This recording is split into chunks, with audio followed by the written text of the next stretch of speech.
सियापति रामचंद्र भगवान की जय, उमापति महादेव की जय, सर्वश्री आशुतोष महाराज जी की जय, सच्चे दरबार की जय।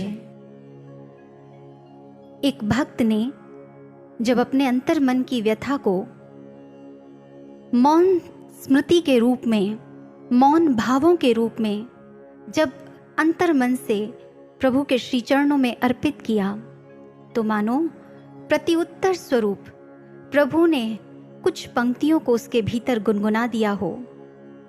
वो पंक्तियां हैं, जो कुछ भी तेरे दिल में है सब उसको खबर है, बंदे तेरे हर हाल पर मालिक की नजर है, खुद ही वो तेरी मुश्किल को आसान करेगा, जो तू नहीं कर पाया वो भगवान करेगा, वो भगवान करेगा।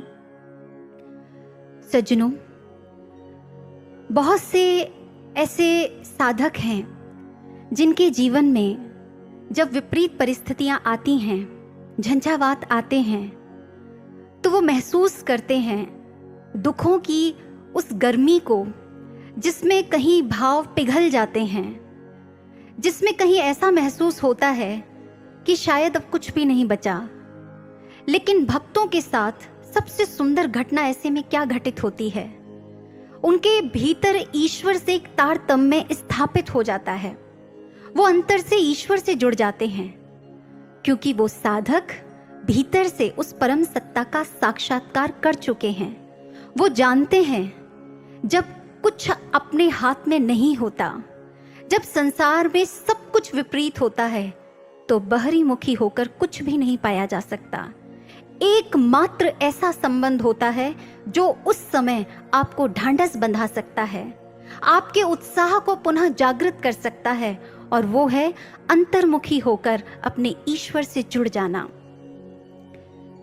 ईश्वर से जुड़ जाने की इस प्रक्रिया में अक्सर कुछ ऐसे भी साधक होते हैं जिनके मन में ऐसे प्रश्न उठते हैं कि जब सब कुछ ठीक चल रहा होता है तो ऐसी परिस्थितियां बनती ही क्यों हैं, ऐसे झंझावात आते ही क्यों हैं, जिन्हें हम कहते हैं टेस्टिंग फेस, परीक्षाओं की घड़ी।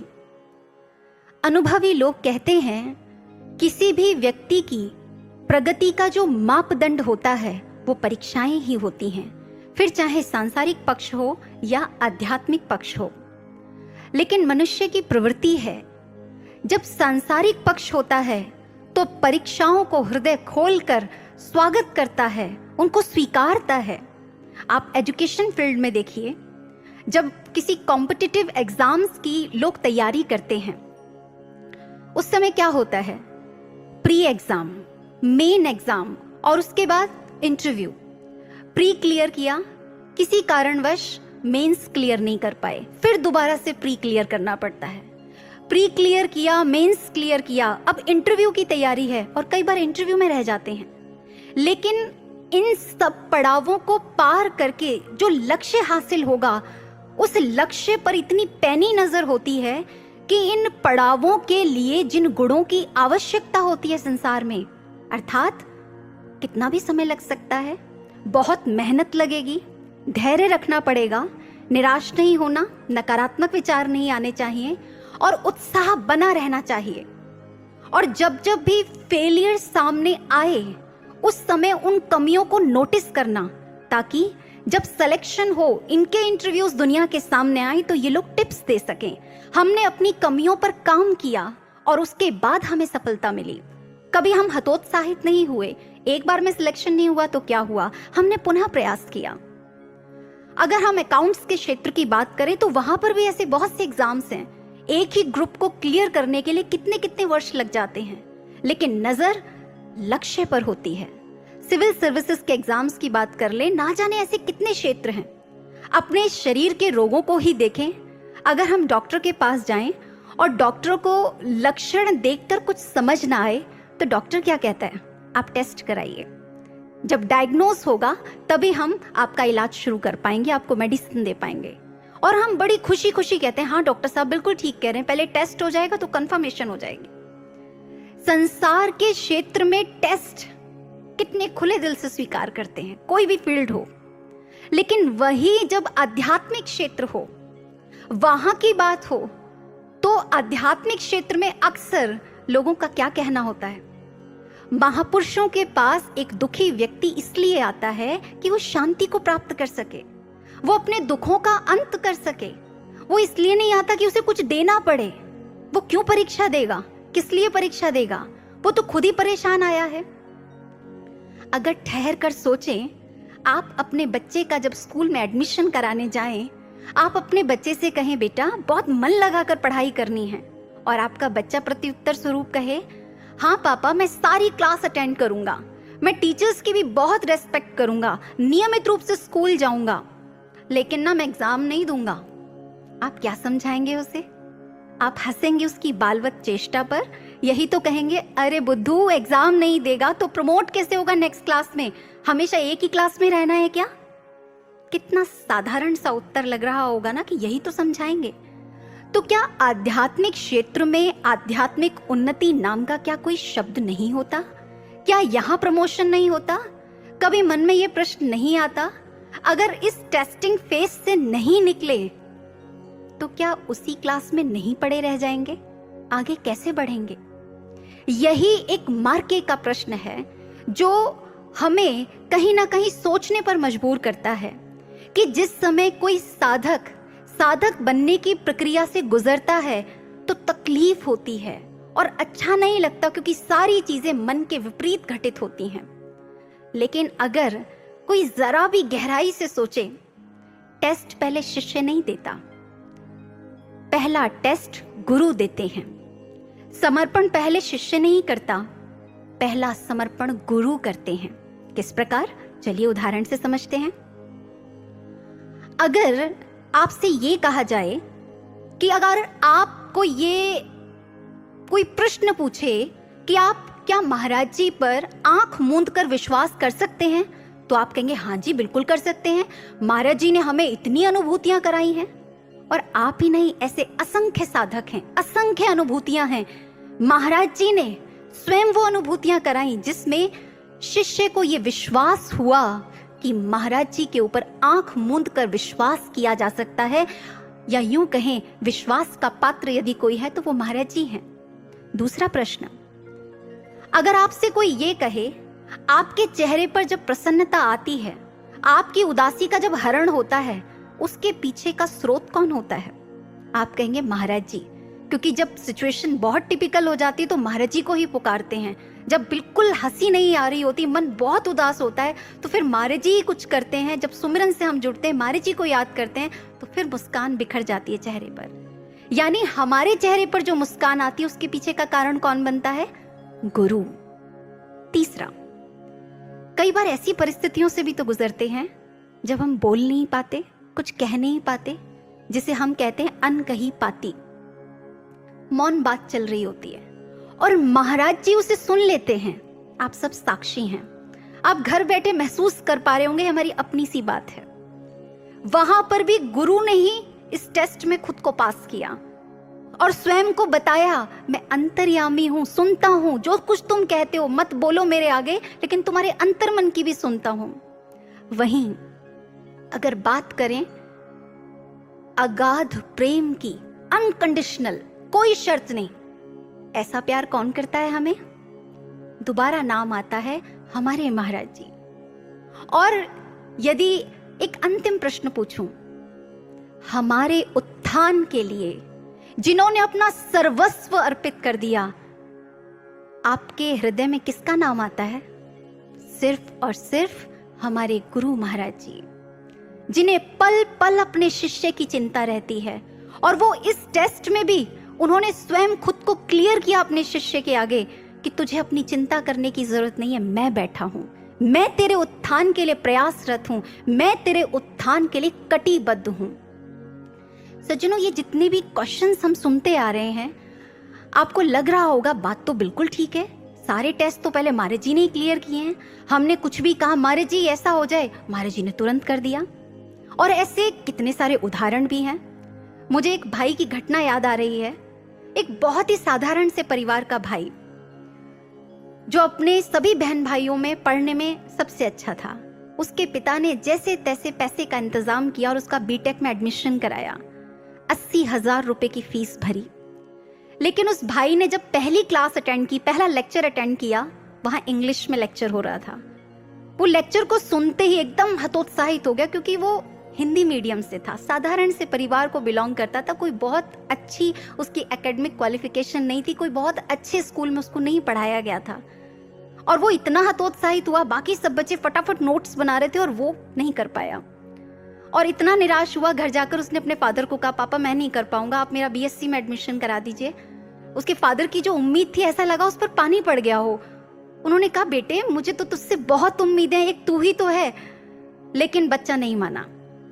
कॉलेज के जो लेक्चरर्स थे उनसे बात कराई, कोई फर्क नहीं हुआ। जो उनके फ्रेंड्स थे, रिलेटिव्स थे, उनसे बात कराई, कोई फर्क नहीं पड़ा। बच्चा बिल्कुल दृढ़ था कि मैंने नहीं करना तो नहीं करना। लास्ट में कॉलेज के डीन के साथ मीटिंग हुई कि बेटा आप चिंता मत करो, सब कुछ हो जाएगा, आप कोई बात नहीं, हम आपको कोऑपरेट करेंगे। लेकिन वो अंदर से इतना डाउन फील कर रहा था कि मैं नहीं कर पाऊंगा। इसी दौरान संस्थान का कोई कार्यक्रम हुआ जिसमें वो बच्चा आया, और उस कार्यक्रम के दौरान कहीं ना कहीं मन में निराशा तो थी कि पापा ने इतनी मुश्किल से पैसों का इंतजाम किया और मैं नहीं कर पा रहा। हाथ जोड़कर गुरु महाराज जी के स्वरूप के सामने प्रार्थना की, महाराज जी आप मेरा मार्गदर्शन कीजिए, महाराज जी आप ही बताइए मेरे भविष्य में मैं क्या करूं, मुझे कुछ नहीं समझ आ रहा। और बस प्रार्थना करके अपने घर वापस आ गया। उस दिन महाराज जी ने उसे एक दिव्य स्वप्न दिखाया। दिव्य स्वप्न में वो देखता है कि वो बीटेक की पढ़ाई कर रहा है, और महाराज जी ने रिजल्ट भी दिखाया। रिजल्ट में था 73%, 73% अंकों से वो पास हुआ है। उसने इस बात को इग्नोर किया। उसने कहा मुझे ऐसे ही दिख गया होगा, इन दिनों में बहुत स्ट्रेस में हूं, ऐसे कैसे हो सकता है, मुझे करना ही नहीं है। अगले दिन पुनः यही अनुभव रिपीट होता है। महाराज जी वही अनुभव दिखाते हैं कि वो बीटेक की पढ़ाई कर रहा है, और अगेन जब रिजल्ट आता है फाइनल ईयर का तो 73%। अब उसको कुछ हुआ अंदर से कि महाराज जी को 2 बार दिखाना पड़ा ये अनुभव, नहीं अब तो कुछ है। और फिर महाराज जी के स्वरूप के आगे प्रार्थना की, महाराज जी मेरा जो आत्मबल है इसमें बहुत कमजोर है, मैं अंतर से अपने आप को बहुत कमजोर महसूस कर रहा हूँ, महाराज जी मुझे शक्ति प्रदान कीजिए यदि आप मुझसे कुछ कराना चाहते हैं। वो भाई कहता है बस ये अंदर से बोलने की देर थी और सब कुछ एक जादू सा होता चला गया। वही लेक्चरर्स थे, वही क्लास थी, सब धीरे धीरे धीरे धीरे और बीटेक कंप्लीट हो गई। सबसे ज्यादा अचंभे की बात थी वो ये, क्योंकि वो शुरुआत में महाराज जी के इतने अनुभवों से नहीं जुड़ा हुआ था। जब उसका रिजल्ट आया तो ना तो 72% था ना 74% था, एक्यूरेट वही जो महाराज जी ने स्टार्टिंग में उसके ज्वाइन करने से पहले ही दिखा दिया था। 73% मार्क्स से वो बच्चा अपनी बीटेक को क्लियर करता है। अब आप सोचिए, गुरु ने सबसे पहले अपना टेस्ट दिया, तू कमजोर होगा, तू चिंता मत कर, मैं अपनी पूर्णता के विषय में, मैं अपनी दिव्यता के बारे में तुझे एहसास कराऊंगा, तुझे अनुभूति कराऊंगा। अर्थात शिष्य की अनकही बातों को जो सुन लेते हैं वो श्री गुरु महाराज जी। इतना ही नहीं, ऐसे भी ना जाने कितने सारे साधक हैं। जब जब महाराज जी नूर महल से दिल्ली आते, महाराज जी पर्सनली, जिसे कहते हैं एक अटेंशन देना, अपने बच्चे को प्रेम देना, महाराज जी पर्सनली अनुभूति कराते हैं, मैं आ रहा हूं नूर महल से, मैं आ गया हूं, आजा मेरे दर्शन करने। और अभी ये महाराज जी की समाधि से पहले जब महाराज जी दिल्ली में, अक्टूबर 2013 की बात है, महाराज जी एक भाई की अनुभूति में आकर कहते हैं तू दर्शन करने नहीं आएगा, दर्शन करने आजा, फिर मत कहना महाराज जी बिना बताए चले गए। वो कहता है मैं इतने झटके से उठा, इतना लाइव था ये अनुभव, और अगले दिन मैं दिव्यधाम पहुंच गया, महाराज जी के दर्शन किए, और दंग तो मैं तब रह गया कि जब मैं वापस घर गया, अगले दिन मुझे सूचना मिली महाराज जी नूरमहल जा चुके हैं। उनका कितने भक्तों के साथ, कितने अपने आत्मीय परिजनों के साथ कैसा अगाध प्रेम का संबंध है, एक एक के साथ कनेक्शन। उन्होंने पहले टेस्ट दिया है, मैं तुम्हारा आत्मा का संगी हूं। पहला समर्पण महाराज जी का है। शिष्य कैसे कह सकता है कि गुरु कैसे परीक्षा ले सकता है, क्यों हमें प्रतिकूल परिस्थितियों का सामना करना पड़ता है। सज्जनों, इतना ही नहीं, 95-96 की बात है, विकासपुरी आश्रम की। उस समय एक भाई नई नई दीक्षा ली उसने और उसको बहुत अनुभूतियां हुई और उसके इतने भाव उमड़े कि मैं महाराज जी का दर्शन करूं। जिन्होंने दीक्षा के समय इतनी अनुभूतियां हुई, शिष्यों के द्वारा सेवा लगती, तो वो गुरु कैसे होंगे। और महाराज जी विकासपुरी आश्रम आए हुए थे। वो इतनी महाराज जी के लिए वस्त्र, फल, फूल, बहुत सारी भेंट इत्यादि लेकर आया। लेकिन अभी ताजा ताजा ज्ञान मिला था, बीज पड़ा था, तो शायद सूक्ष्म रूप से कहीं मन के किसी कोने में था कि बाकी गुरुओं जैसा होगा, मुझे अटेंशन मिलेगी, मैं इतना कुछ भेंट जो लेकर आया हूं। उस समय के सेवादार भाई बताते हैं लगभग 2-3 चक्कर जीने में लगाने पड़े थे उनके सामान को ऊपर तक पहुंचाने में। और कहते हैं वो व्यक्ति जीने से अभी कुछ ही सीढ़ियां चढ़ा होगा, महाराज जी आसन पर ही बैठे थे और फिर महाराज जी अपने कक्ष में चले गए। जब तक वो ऊपर फ्लोर पर पहुंचे, महाराज जी कक्ष में जा चुके थे। उसके बाद क्या घटना घटी, जो सेवादार भाई थे उन्होंने महाराज जी को कहा, महाराज जी ऐसे ऐसे एक नया व्यक्ति है, दीक्षित है, अभी दीक्षित हुआ है और आपकी कृपा से बड़ी अनुभूतियां हुई हैं, बड़ा भाव विभोर है, आपके दर्शनों का अभिलाषी है महाराज जी। महाराज जी व्यस्त थे किसी कार्य में। महाराज जी ने कहा ठीक है। भैया ने 2-3 बार पूछ लिया। बाहर से उस भाई ने जब भैया बाहर आए तो कहा, एक्चुअली मैं एक ज्वेलरी शोरूम पर काम करता हूँ, चाबियाँ मेरे पास ही हैं, शोरूम जाकर मुझे ही खोलना है, तो आप पूछ लीजिए महाराज जी से, मुझे निकलना होगा। फिर भैया ने महाराज जी को कह दी बात जाकर। तो महाराज जी ने कहा उसको कहो कोई बात नहीं, अपनी शॉप जाकर खोल ले, जो भी कुछ लाए स्वरूप के समक्ष अर्पित कर दे, आसन के समक्ष। अब जैसे ये बात भैया ने बाहर आकर उस व्यक्ति के सामने कही, वो उसी वक्त आंखें मूंद कर ध्यान में बैठ गया। हम सभी जानते हैं जब श्री गुरु महाराज जी दिल्ली आते हैं तो उन आसनों पर स्वरूप नहीं रखा जाता। आसन ऐसे ही था, लेकिन आसन के साथ में जो दीवार थी उस पर काफी बड़ा एक स्वरूप लगा हुआ था।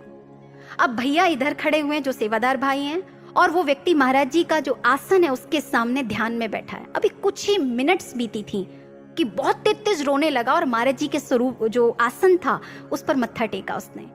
भैया के मन में कुछ और चल रहा था, जो सेवादार भाई थे, कि अभी दीक्षा मिली है, कितना रो रहा है, और उधर महाराज जी के जो कक्ष की दरवाजा था कक्ष का, उस ओर दृष्टि थी कि शायद कृपा हो जाए, शायद दर्शन हो जाए। लेकिन मन में एक जिज्ञासा थी, ये व्यक्ति रोया कैसे। जैसे उस व्यक्ति ने थोड़ी आंखें खोली, भैया ने पूछा, भैया कोई बात, कुछ परेशान है आप? उसने कहा नहीं। बड़ी मुश्किल से अपने भावों को समेटते हुए उसने कहा, भैया अभी अभी मेरे साथ बड़ी दिव्य घटना घटित हुई है। तो भैया बड़े आतुर हो गए कि ये क्या, कौन सी घटना।